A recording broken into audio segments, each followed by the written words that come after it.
ئێرە ڕێگای مەرجی سەیرانبەنە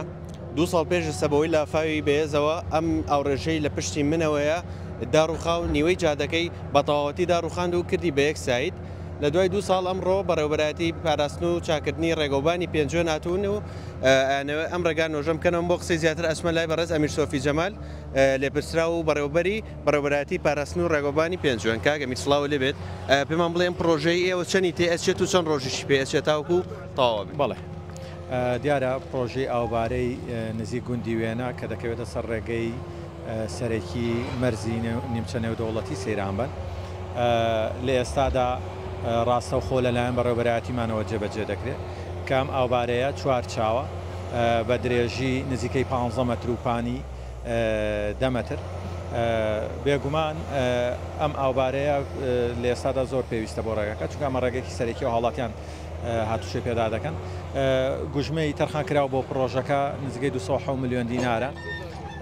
ماوەی پرۆژەکە 90 ڕۆژە بێگومان بەڕێوەبەرایەتیمان هەوڵەدا لە ماوەی دیاریکرا و یان پێش ماوەی خۆی پرۆژەکە تەواو بکات. واتە و کاریکە بۆ یەکەن چی ئەگرێتەوە فراوانکردن و نۆژەنکردنەوە بێگومان ئەم ئاوبارەی پێشوو تێک دەدرێت بە تەواوی سەر لە نوێ دروست دەکرێتەوە و دەکرێت بە چوار چاو بە شێوەیەکی هەندەسی زۆر باش دروست دەکرێتەوە بۆی حاڵەتی لەو جۆرەی کە پێشووتر ڕوویداوە بەهۆی لافاوە ئاوبارەکەدا ڕۆخاو نیوەی ڕێگاکەی قەتع کردبوو وەلە ئێستایشا ڕێگای بەدیلمان دروست کردووە داوا لە شۆفێران دەکەین کە بە وریاییەوە لە ئاستی پرۆژەکەدا شۆفێری بکەن تا هیچ ڕووداوێکی نەخوازراوە ڕوو نەدا. باشە کاگەمی دەست خۆش بێ بەڵام سەبارەت بە ڕێگەی سەیرانبەن خۆتە زانین ڕێگایکی زۆر وێرانە و دوو جاریش ئێوە بانگەوازان بۆ کردو لە وەزارەتی دارایی ئەم بانگەوازە کەس ناتۆ بەدەمیەوە دوای ئەوە چیەکەن؟ بەڵێ ڕێگەی سەیرانبان بە درێژایی نزیکەی 29 کیلۆمەتر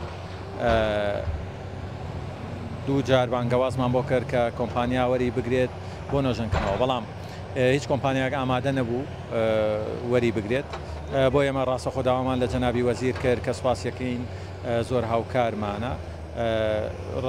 پرۆژەکەی بۆ کردین بەڕاستە و خۆ کە لەلایەن چاکردنەوە و پاراستنی ڕێگەوانی پێنجوێنەوە جێبەجێ بکرێت بێگومان هەندێک ڕێکاری ئیداری کەمی ماوە لەگەڵ تەواوبوونی ڕێکارە ئیداریەکان بەڕێوەبەرایەتیمان دەست دەکا بە نۆژەنکردنەوەی ڕێگاکە بە بڕی گوژمەی تەرخانکراوە بۆی 342 میلیۆن دینار بێگومان ئێمە هەوڵی تەواوە دەین لەم ساڵدا پرۆژەکە بچێتە بواری جێبەجێکردنەوە و دەست بەکار بەڵێەوە قسەی ئەمیر سۆفی جەمال بوو ئەو باسی لەوە کرد کە لە دوای ئەم پرۆژێش ڕێگەی سەیرانبەن بۆ گەرمک و لێوێشەوە بۆ پێنجوێن بە تەواوەتی هەوڵ لەدەن نۆژەنی بکەنەوە چەند ڕێکارێکی ئیداریان ماوە.